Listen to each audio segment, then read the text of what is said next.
Good morning, ma'am. I am Jessica Marie Prado. I am going to assess you for today for your bed bath. Is it okay, ma'am? Yes. So, okay naman sa akong client. So, firstly, is I'm going to assess my client's tolerance for this activity. This is to ensure that my client is physically and mentally prepared for this procedure. Next is I'm going to assess the room temperature and ventilation of my client's room. This is to ensure that my client has a comfortable environment para kuan lang sad siya, okay lang sad sa iyang pamati. Di siya tugnawan o kuan. Next is I'm going to wash my hands as if lang nagwash ko hands gikan sa kuan sa sink. I'm going to use alcohol, then gather all the equipments, necessary equipments. Then I'm going to use a blanket and towel. Then this is as if lang this is the bed pan. Then this is the warm water. I'm going to use later. Then after that is I'm going to identify my client. Ma'am, and identify and explain the procedure. Ma'am, may I know your name? Alicia, How old are you, ma'am? 19.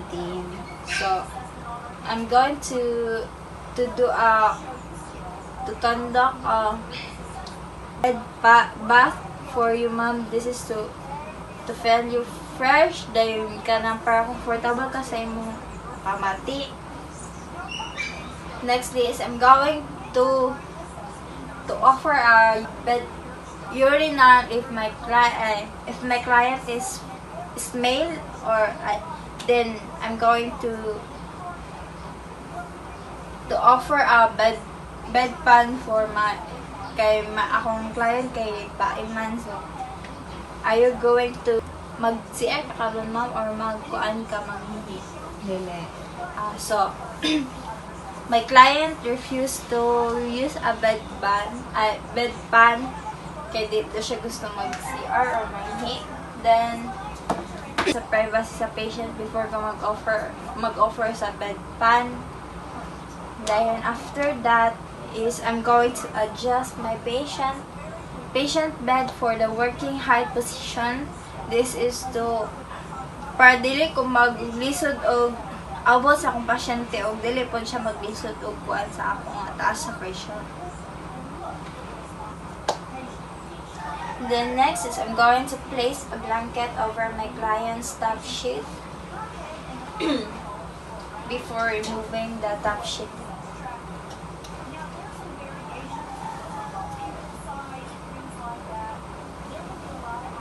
This is to ensure that my client's privacy and dignity. Next is I'm going to remove my client's gown while my client's covered with the blanket. This is to ensure my clients have my client's dignity para isa siya maulaw or kanang dili na display ang iyang.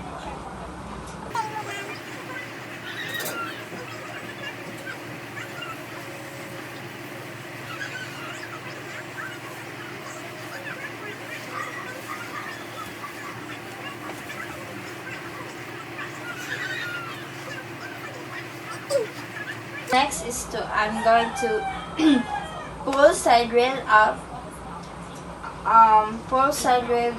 basin with warm water. So I'm going to use a basin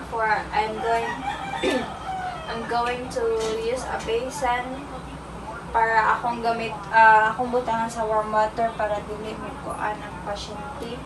Ma'am, okay ra, ma'am, nga idudo ni mo imong kamot tanawa daw kung warm ba ang water or cold ra ka sa imo. So, okay ra, ma'am. Okay ra ang temperatures.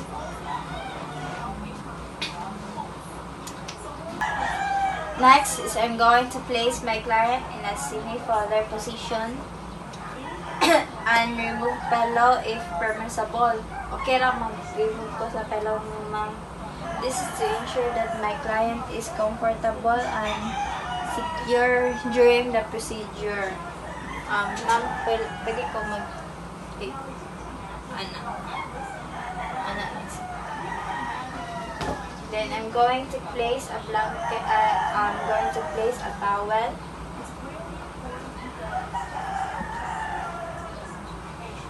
Wait lang. I'm going to support the head.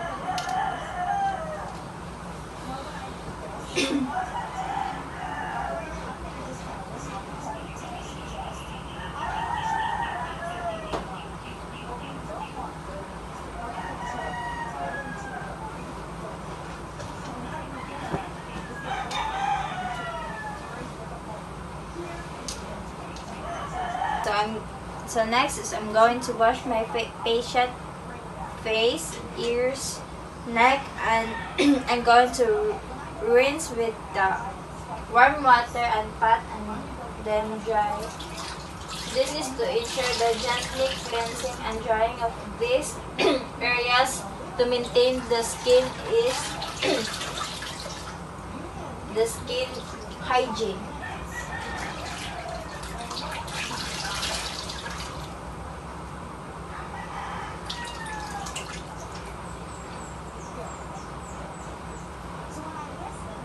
Next is I'm going to to wash my patient's arms away from me, from the distal to proximal, including the axilla using the long firm stroke. Rinse with the dry water.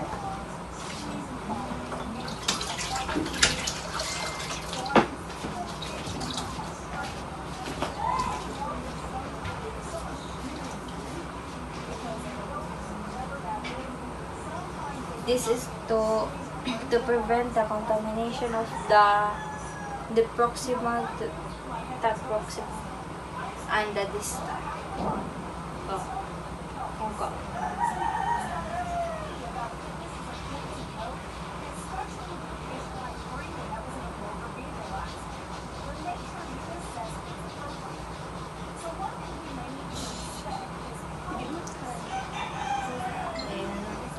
Repeat it to the other side.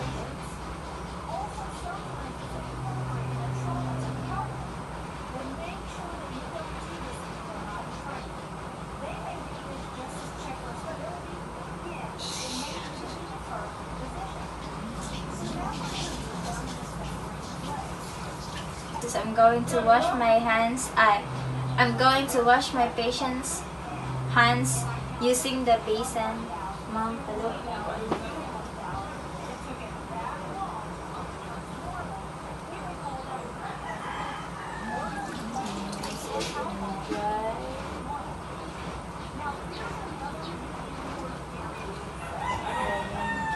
Going to use a dry cloth to ensure my patient's hands to dry.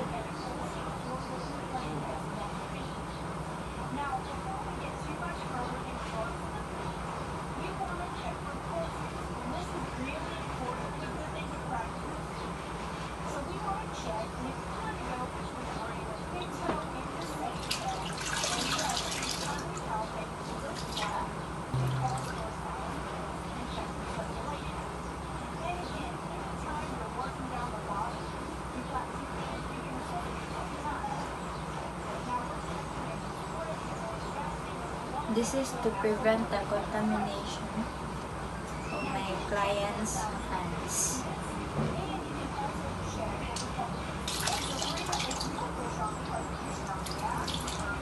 Next is I'm going to wash my my patient's abdomen using a long firm stroke and rinse it and dry.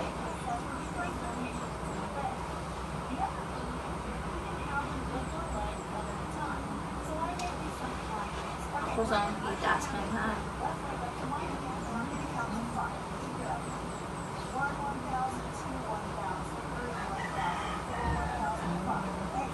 And the chest area.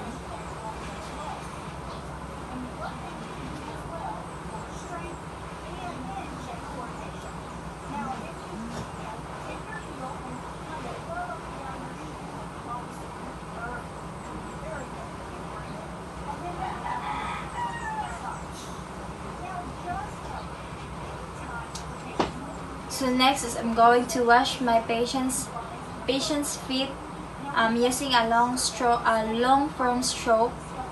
Then I'm going to pat and rinse with pat and dry. I'm going to expose the one leg of my patient. Ma'am pala po, ma'am. Then I'm going to put a wet cloth.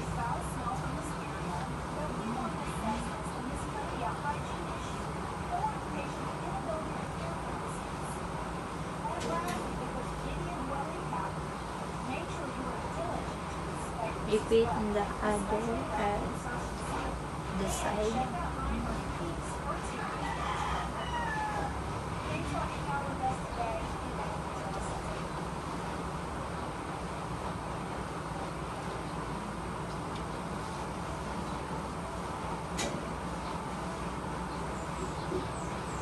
Then repeat to the other side.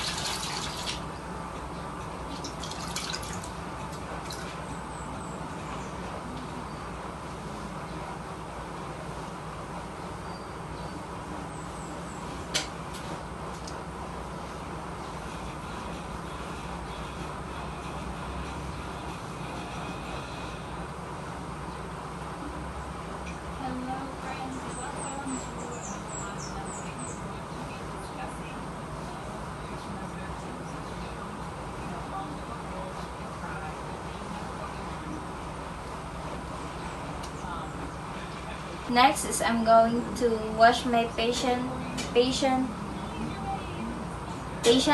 feet using a basin, then pat and rinse with the dry cloth.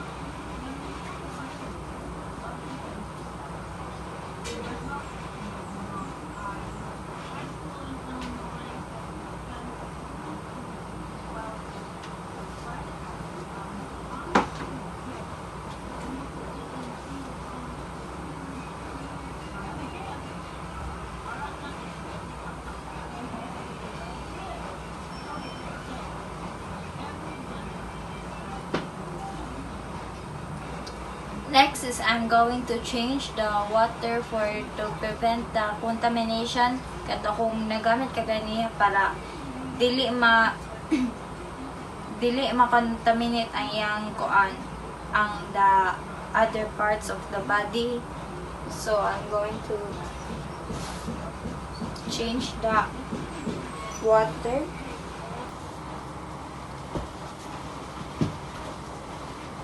After replacing the water, turn the patient to the side. Mapalog ko. Skipit na.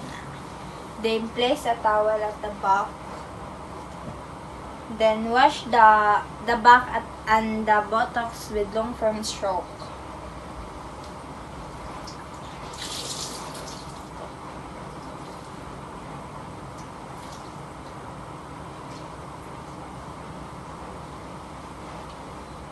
Rinse and pat dry.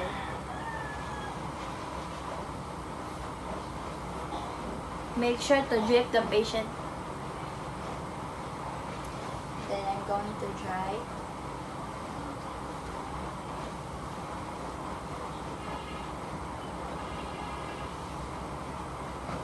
Then after that, place the client into a supine position. Ma'am, balik na ma'am.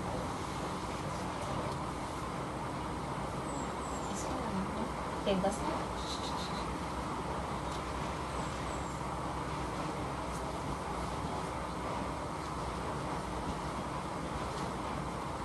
So next is to place the patient into a supine position. Then place a blanket. Then wash the perineal area. So I'm going to skip washing the perineal area. Next is to have the Next is to have the client wear a new gown and apply lotion if the patient desired.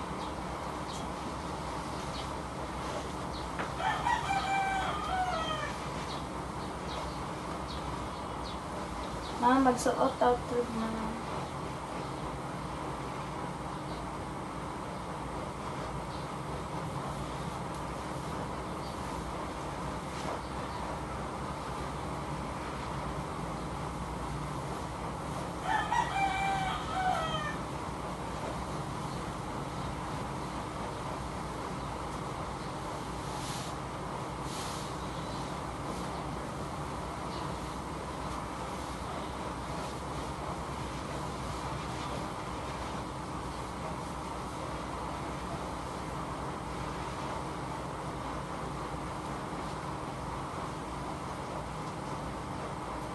So next is to remove the equipment and store them in a proper place. So, ang kato kong mga gipagamit, ako to siyang ipang hipos na. Yan na yung pangalan.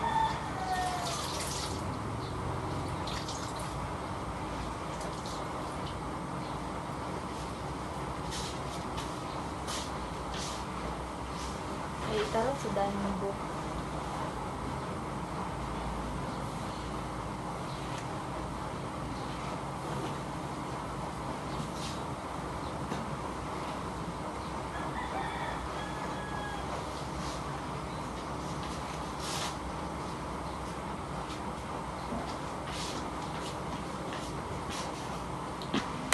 Next is to wash my hands, then I'm going to use an alcohol.